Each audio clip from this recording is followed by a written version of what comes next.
This is the story of Suzlon. Suzlon was once India's biggest energy company, a renewable energy giant that had gone global. So then how did a $1 billion energy giant like Suzlon come so close to bankruptcy? And then how did they bounce back? This is the story that we'll uncover today, and this is the story of Suzlon. 15 September 2008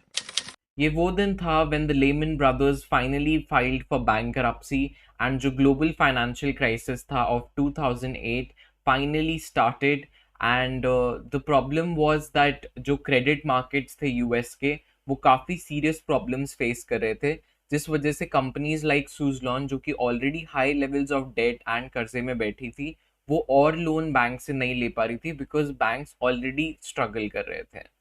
and इसके बाद से सुजलॉन की problems pile up ही होती रही firstly we had too much debt after aggressive global expansion from Suzlon Suzlon ने बहुत aggressively अपना जो बिजनेस था वो एक्सपैंड किया कंपनीज को एक्वायर किया like Hansen transmissions and RE power slash Senvion उसके बाद ये इतने ज़्यादा डेट से जो इन्होंने ये एक्वायर किया उस वजह से लेवरेज भी इंक्रीज हुआ एंड देन फाइनली जब 2008 global financial crisis actually hit किया तो उसके बाद क्योंकि सुजलॉन एक विंड टर्बाइन मैन्युफैक्चरर भी था and during the financial crisis जो वो डिमांड थी ऑफ विंड टर्बाइंस वो कहीं ना कहीं स्लो हो गई और उसके अलावा जो फाइनेंस करते थे लोन जो बैंक्स वो फाइनेंस करना भी मुश्किल हो गया because of the financial crisis and इस वजह से Suzlon came under a lot of debt and a lot of problems. Second problem ये थी कि सुजलॉन ने foreign currency convertible bonds issue किए हुए थे जो इन्वेस्टर्स कन्वर्ट कर सकते थे बाद में इनटू ईदर कैश जो भी उस टाइम पे उनकी वैल्यू होगी या फिर उसी अमाउंट के आप शेयर्स ले सकते थे सुजलॉन में तो इससे क्या हुआ एक्चुअली पहले Suzlon thought that this was a good idea to raise debt but जब एक्चुअली प्रॉब्लम्स वर्स हुई एंड इन्वेस्टर्स को दिखा कि Suzlon was under a lot of debt and was facing a lot of problems तो इन्वेस्टर्स ने अपने जो बॉन्ड्स थे उनको इक्विटी में यानी शेयर्स ऑफ सुजलॉन में कन्वर्ट करने के बजाय कैश को एक बेटर ऑप्शन समझा एंड इससे भी सुजलॉन की काफ़ी प्रॉब्लम्स बढ़ी बिकॉज सुजलॉन ऑलरेडी इतने ज़्यादा डेट में था एंड बॉन्ड होल्डर्स ने कैश रीपेमेंट चूज किया instead of equity in Suzlon उस वजह से काफ़ी कैश रीपेमेंट एक प्रेशर क्रिएट हुआ ऑन सुजलॉन जिससे प्रॉब्लम्स और वर्स हुई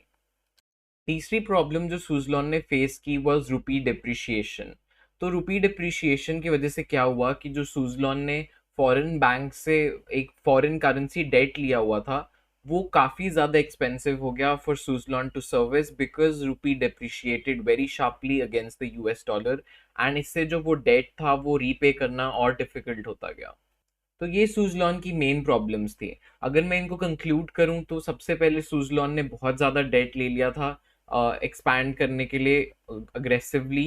एंड इस वजह से क्या हुआ कि जब फाइनेंशियल क्राइसिस हुआ तो ऑफकोर्स वो डेट एक प्रॉब्लम बन गया उसके अलावा बॉन्ड होल्डर्स और वो जो foreign currency convertible bond Suzlon ने इशू किए थे जब बॉन्ड होल्डर्स ने इक्विटी शेयर्स की जगह कैश रीपेमेंट चूज किया तो वो भी एक प्रॉब्लम बन गया फॉर सुजलॉन उसके अलावा जो थर्ड प्रॉब्लम थी ऑफकोर्स की विंड टर्बाइन एंड जो पावर की जो डिमांड थी जो ऑर्डर्स थे वो स्लो होते गए एंड इस वजह से कंपनी की प्रॉफिटेबिलिटी फेल एंड साथ के साथ ऑफकोर्स रुपी डिप्रिशिएशन भी हमारी एक प्रॉब्लम थी ही सो इस वजह से Suzlon did not have enough cash flow to service its date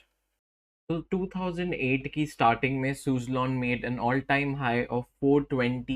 421.70 as you can see on my screen right here and यहाँ से फिर जो डाउनवर्ड डिक्लाइन हमने देखा because of the problems that had piled on Suzlon and इस वजह से हमने ये स्टॉक प्राइस में डिक्लाइन देखा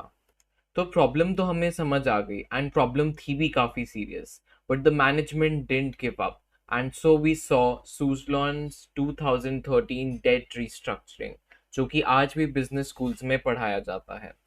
तो ये सुजलॉन का 2000 डेट रिस्ट्रक्चरिंग प्लान एक्चुअली था क्या तो ये एक 10 ईयर प्लान था जिसके हिसाब से सुजलॉन को अपना जितना भी सारा डेट था वो 10 ईयर्स में पे करना था and this started with a 2 year moratorium period जिसमें सुजलॉन को कोई भी बड़ी पेमेंट्स नहीं करनी थी डेट रीपेमेंट की, एंड कोई भी हाई इंटरेस्ट रेट्स नहीं पे करने थे।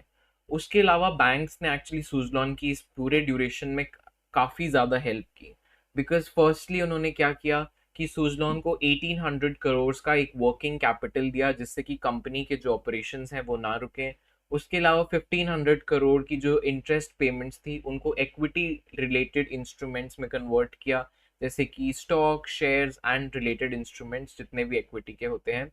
उसके अलावा हमने ये देखा कि जो बैंक्स थे उन्होंने इंटरेस्ट रेट्स भी लोअर किए बाय अराउंड 3%, जिस वजह से जो इंटरेस्ट पेमेंट्स थी वो कम हो गई सुजलॉन की, and Suzlon could now focus on actually repaying the principal amount.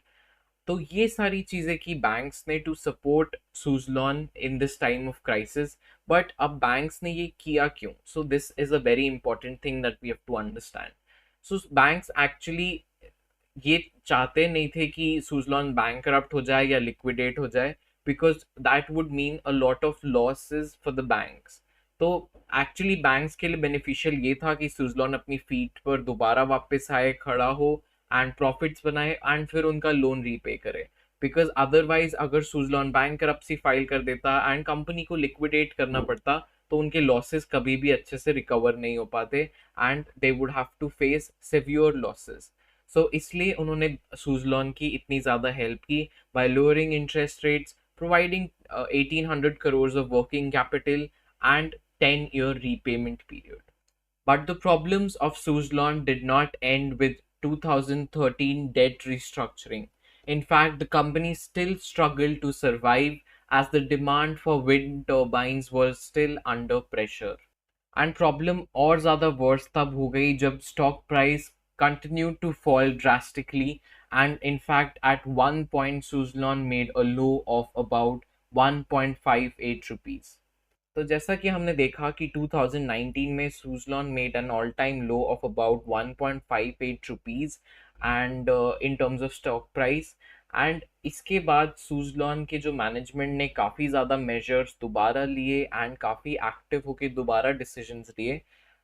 to further improve Suzlon's balance sheet. And उसका जो first decision था was debt was moved to REC and IREDA from consortium of SBI lenders. So पहले जो loan था वो SBI के lenders ने दिया हुआ था सुजलॉन को, बट वो डेट शिफ्ट हुआ टू REC एंड IREDA. सो ये एक की स्टेप था इन सिंप्लीफाइंग द रीस्ट्रक्चरिंग, बिकॉज इससे जो वो डेट था, जैसे वो स्ट्रक्चर्ड था, वो पहले काफ़ी कॉम्प्लेक्स था, but that became easier after it was shifted to REC and IREDA. उसके अलावा जो लेंडर था, जो SBI का जो कंसोर्टियम था ऑफ लेंडर्स, उन्होंने हेयर कट लिया अपने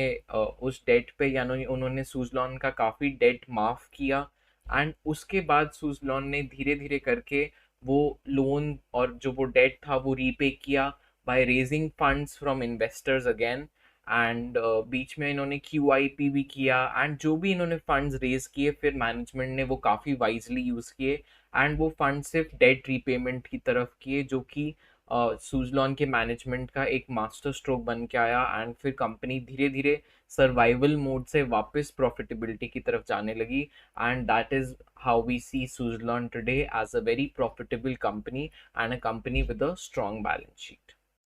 तो ये थी सुजलॉन की टर्न अराउंड स्टोरी, जहाँ पे पहले कंपनी बहुत ज़्यादा डेट के साथ स्ट्रगल कर रही थी, बट मैनेजमेंट ने विद टाइम सही स्टेप्स उठाए एंड कंपनी को सर्वाइवल मोड में रखा अनटिल उसकी बैलेंस शीट फिक्स हुई, एंड फिर उसके बाद प्रॉफिटेबिलिटी की तरफ ध्यान दिया। So I think this is a business case study that we should all know about as investors और as entrepreneurs. So I thought that this was important, and this is something that I wanted to share with you guys.